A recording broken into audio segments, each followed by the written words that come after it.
Alamin din natin ang sitwasyon sa Parañaque Integrated Terminal Exchange o PITX ngayong huling Biyernes bago ang Pasko. Makakapanayam natin si PITX Senior Corporate Affairs Officer Colleen Calbasa. Magandang umaga, Colleen. Magandang umaga, Susan. Colleen, gaano karami mga pasahero sa PITX nito mga nagdaang araw at inaasahan ba natin na mas madodoble pa ito ngayong weekend, especially today? Actually, nung mga nakarang araw, in-expect na natin na may mga bugso na ng iba-ibang papuntang probinsya. No? So yung expected natin na daily average ng 150,000, umaabot na yan or pumapalo na yan ng 170,000 ng mga nakarang araw. Ngayon, sa alas 7 pa lang ng umaga, nakikita na natin na 14,000 na po yung dumadayo sa ating terminal. So in-expect natin na sa pagdaan ng mga oras ngayong Biyernes ay mas doble pa ito. Inaasahan natin na at least 180,000 to 200,000 po ang dadayo sa ating terminal for today.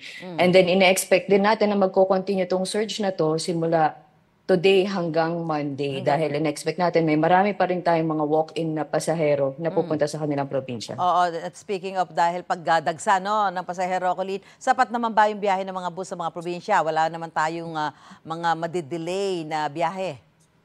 In-expect po natin na may konting delays po going to Bicol dahil meron pong mga unpassable roads dyan. Ano? Pero marami naman po tayong deployed na buses. So ibig sabihin marami pa rin pong biyahe dito sa PITX. Sa ngayon, Colleen, ano yung mga biyahe na talagang fully booked na at medyo talagang mahihirapan na yung mga kababayan natin kung ngayon sila bibili ng ticket? As usual po, blockbuster talaga natin ang Bicol region dahil marami pong mga probinsya yan. Para po sa mga pasahero na gusto pong mag-advance booking, punta na po sila or kumontak na po sa ating Facebook page para po malaman kung ano pong bus companies ang pwede nilang kontakin. Colleen, ano yung mga paghahanda na ginagawa ng PITX ngayong weekend, especially sabi mo nga hanggang Monday, yung dagsa ng pasahero at habang papalapit ang Pasko, ano yung mga paghahanda na ginagawa nyo dyan? Nagkaroon po tayo ng interagency meeting with other government officials to ensure po yung seamless na biyahe para sa ating mga pasahero. Meaning, this is with the DOTR, LTFRB, LTO, and MMDA to ensure po na roadworthy ang ating mga buses. This is with LTO. And then, syempre, yung traffic within the vicinity of PITX po is coordinated with MMDA. And of course, ang overall coordination po is with DOTR. And then other than that po, yung PNP augmentation natin, tuloy-tuloy pa po yun. No? Meron po tayong mga PNP info desk na kung kailangan na ating mga pasahero na kumontak sa ating mga kapulisan ay nandyan po sila sa ating terminal. Kung sakali magkakaroon ng problema yung mga pasahero, Colleen, yung, lalo na yung mga first time na dyan sasakay sa PITX, saan sila pupunta dyan? May mga visible na lugar ba dyan para makahingi sila ng assistance? Yes po, marami po tayong pwedeng hinga ng tulong, lalong-lalo na po sa info desk po namin mismo.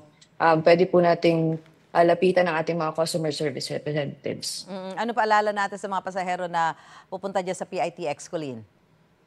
Para sa mga pasahero po, lalo na kung walang ticket, pwede po tayo mag-advance booking o di kaya pumunta na po tayo dito sa terminal. Diretso lang po tayo ng ticket booth para po makakuha ng tickets natin. And then syempre sa mga bagahe po, please wag na po na tayo magdala ng mga sharp objects, flammable items, and lalong-lalo na po ang baril at fireworks po, Dahil flammable item pa rin po yan. Iko-confiscate po yan right at the walkthrough. Hindi niyo na po makukuha. And then of course, para sa mga pet-friendly po ang terminal, kung magdadala po kayo ng pets, ang allowable sizes lang po ng pets na pwede sa mga buses ay small to medium. Okay. Maraming salamat, PITX Senior Corporate Maraming Affairs salamat Officer po. Colleen Calbasa. Merry Christmas sa'yo. Gusto mo bang mauna sa mga balita? Mag-subscribe na sa GMA Integrated News sa YouTube at tumutok sa unang balita.